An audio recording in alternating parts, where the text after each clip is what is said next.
When I was 15 years old, William Shakespeare changed my life. I thought I was going to be a painter, but I heard there was this play called Hamlet that was the greatest play ever written, and that there was a film version of this by Laurence Olivier, who produced, directed, and acted in the film, and the film won Best Picture, and Olivier won the Academy Award for Best Actor. I thought that sounded really cool, and I wanted to check it out. So, I went to my local video store, this is about 800 years ago, and I rented a small Betamax copy of this 1948 black and white film. I went home, I put it into my VCR, and on a hot summer afternoon in Texas, in the outskirts of Houston, in a trailer where I was living, I experienced Shakespeare for the first time through the lens of Laurence Olivier's Hamlet. It was as if the heavens parted, and some divine spirit was speaking directly to all of the doubts, the questions, the insecurities I had. I was suddenly hearing and experiencing the most profound thoughts on the meaning of existence, what it meant to be a man, and what it meant to be a human. Now, on top of this guy Hamlet, he lived in a castle. He had a sword fight that he won even after he was poisoned by the bad guy. And he kissed two really beautiful women. That was it. I was done. Shakespeare for life for me. It was obvious after watching this film that Shakespeare and I were meant to be. I immediately formed a high school Shakespeare society. We would get together before class and read sonnets and read parts of the plays. We would go see Shakespeare plays. We even tried to put some on, although usually at around the second or third rehearsal, everyone stopped coming except me. But something happened to me. My world was changed because through the lens of Laurence Olivier and Shakespeare, I began to understand myself in a deep way. And once I began to think and understand myself, I began to understand the world. Now, it wasn't until much later that I knew what really happened. In 2006, at Liverpool University, a group of scientists, researchers, and English professors got together and they did a study on Shakespeare on the brain. What they found was remarkable. They discovered that Shakespeare affects the right hemisphere of the brain, specifically the part of the brain that deals with autobiographical memory. Now, this is the part of your brain that re-examines and re-evaluates experience. An N400 is the name we give to a brain response that happens 400 milliseconds after we experience a normal thought or perception. A P600 is a brain response that occurs 600 milliseconds after we experience an extraordinary thought or perception. And that extra 200 milliseconds are needed because the brain goes into a moment of sort of temporary paralysis while new pathways and new connections are made. Shakespeare consistently produces P600 experiences in the brain. Shakespeare changes your brain. It changes young brains and it changes old brains alike. It changed mine, and he's been changing brains around the world for the last 400 years. You know, I'm often asked, why Shakespeare? And there are a lot of reasons, we'll get into some of them later, but I think we overlook one of the most important ones. Shakespeare makes money.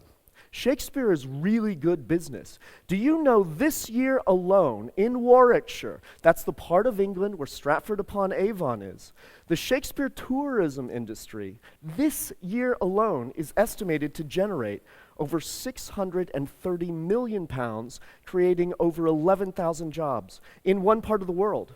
But Shakespeare isn't done in just one part of the world. Shakespeare is done everywhere, in every country in which any kind of language is being spoken: Hebrew, Japanese, Russian, Czech, Polish, French, German. The words of William Shakespeare are being spoken today, right now, in every country in which any kind of theatrical performance is being given. And why is that? Well, we often hear things about Shakespeare cuts across social, political, economic, religious boundaries, that his works are timeless in theme, that they somehow combine the lyrical and the bawdy, the highbrow and the lowbrow in a way that intermingles with the complexity of life. And that's definitely true. But after my 28-year relationship with Shakespeare, I think there's something else to it. Human beings love stories. Stories are the way we contextualize our existence. And we love nothing more than stories about great individuals who are successful in life. And all of Shakespeare's plays are about individuals who want to achieve happiness and reduce their own suffering. This is every single play, whether it's Juliet, Rosalind, Henry V, Cleopatra, Portia. It's about people who want to make their lives better and their communities' lives better. Now, in Shakespeare's day, there still existed the remnants of this medieval belief called the great chain of being. Shakespeare himself probably didn't totally believe in this, but it was still woven into the fabric of society. It permeated everything. Simplistically, the great chain of being is a system of looking at the universe, where everything in existence has a fixed place on this metaphysical chain. At the very top is God, heaven, and order. At the very bottom, the devil, hell, and chaos. And everything has its place. The lion is the king of beasts. He's closer to God, higher above than a bullfrog. Now, only men and women can change their place on this ladder.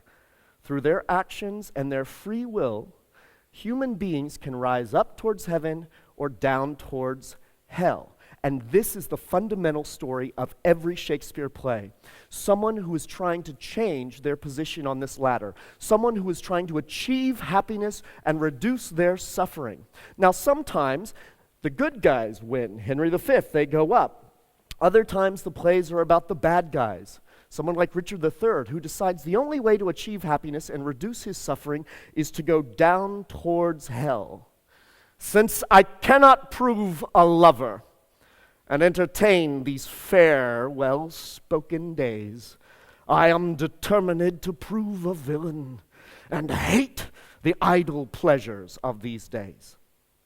Now, Shakespeare is primarily concerned with leaders and leadership, because all of his great characters, Juliet, Rosalind, Henry V, they're all leaders in the most simple way.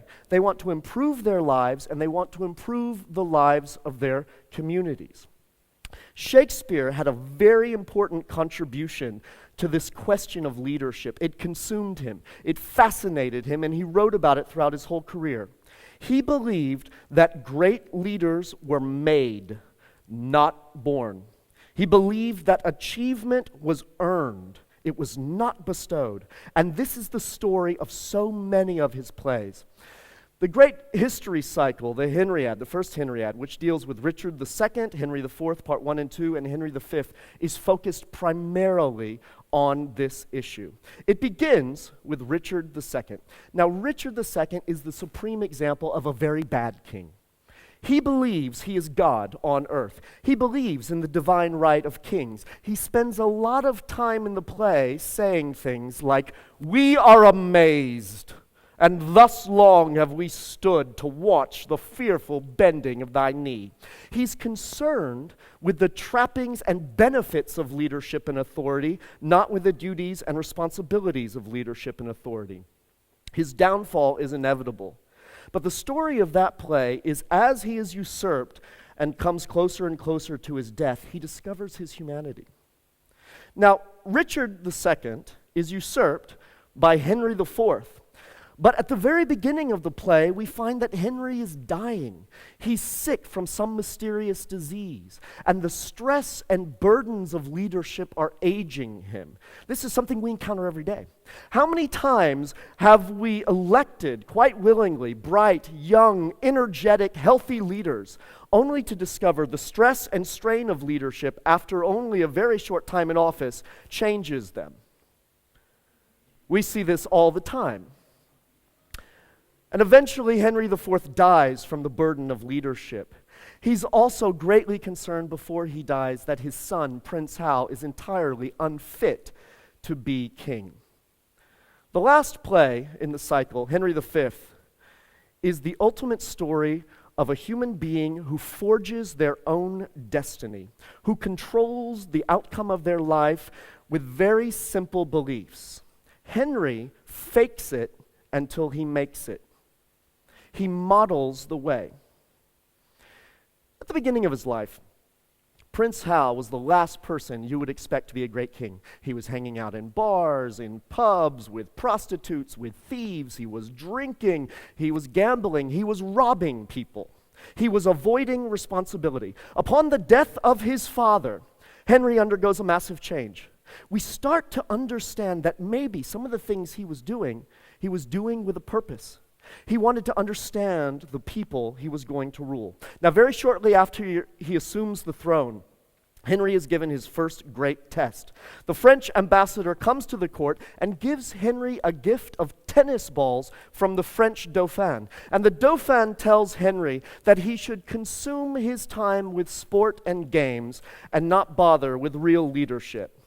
Real leadership should be left to kings who were born to it. Suddenly, all eyes are on Henry. Everyone is looking to see who will respond. Will it be Prince Hal, the vagabond, wastrel, petty thief, or the man everyone wants him to be, King Henry V? Henry tells the French ambassador that not only will he be king, he will go to France, and he will be king of France as well.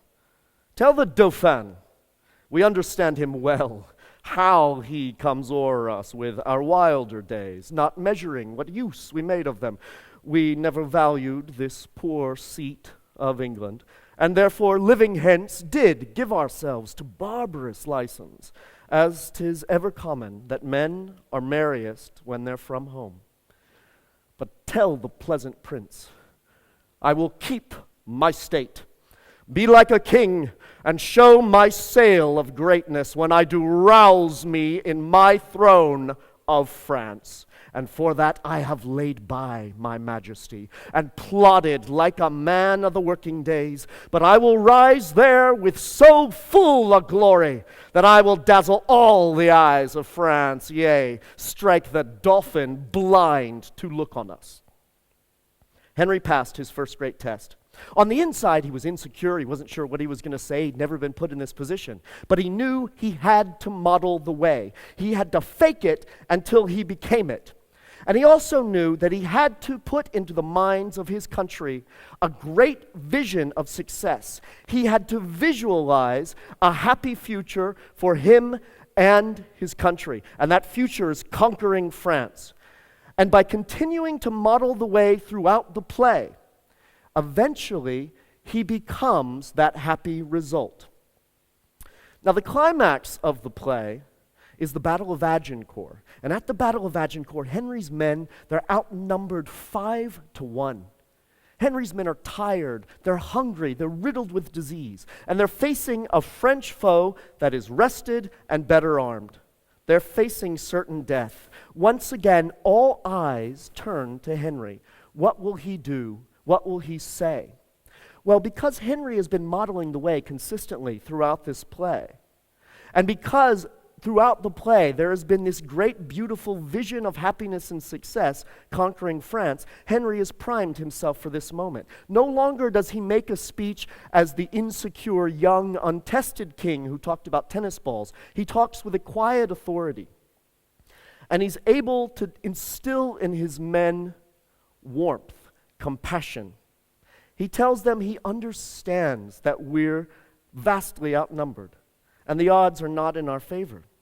But he reminds them that this story shall the good man teach his son, and Crispin Crispian shall ne'er go by from this day to the ending of the world, but we in shall be remembered. We few, we happy few, we band of brothers, for he today that sheds his blood with me shall be my brother. Henry inspires his men with an emotional appeal, and so they believe in that happy vision. Now, we know from quantum physics that if we expect a certain result, that result is likely to materialize. We also know from long-term brain studies that if we engage repeatedly in certain patterns of behavior, we produce long-term permanent changes in our brain. By envisioning his happy future and consistently modeling the way, even when he didn't feel like it, Henry becomes the man he wants to be. And it's not just the kings and the men. It happens a lot in Shakespeare's plays. Look at Rosalind, look at Portia, look at Juliet. So I'm going to tell you the great secret about how you can be like Henry V, how you can be like Rosalind, how you can experience massive change in your own life, how you can produce new pathways, make new connections in your brain. It's really simple.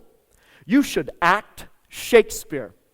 Do you want to lead your company, your family, your friends to great success against overwhelming odds? Then act Henry V. Act Henry V over and over and over again until you start to understand something about leadership from the inside. So when you encounter your own personal agincourt, you are more equipped to deal with it. Your brain understands what you need to do, and you can respond accordingly. Do you want great love in your life? Even if your family and your society are against it, then act Juliet, act Rosalind over and over and over again until that moment comes when you find that great love and you have the courage and the bravery to seize the life you want for yourself. Now, there's been groundbreaking work with prisoners, especially in North America, in Shakespeare behind bars programs, rehabilitating lives and minds through the work of Shakespeare. We know that students, when they get up on their feet and they speak and they breathe and they live Shakespeare, they understand the works in a more deep, profound way. And that's what I'm asking you to do, to change your brain, to change your life, to change your community's lives, to understand yourself and understand the world by speaking Shakespeare. Your life will be better for it.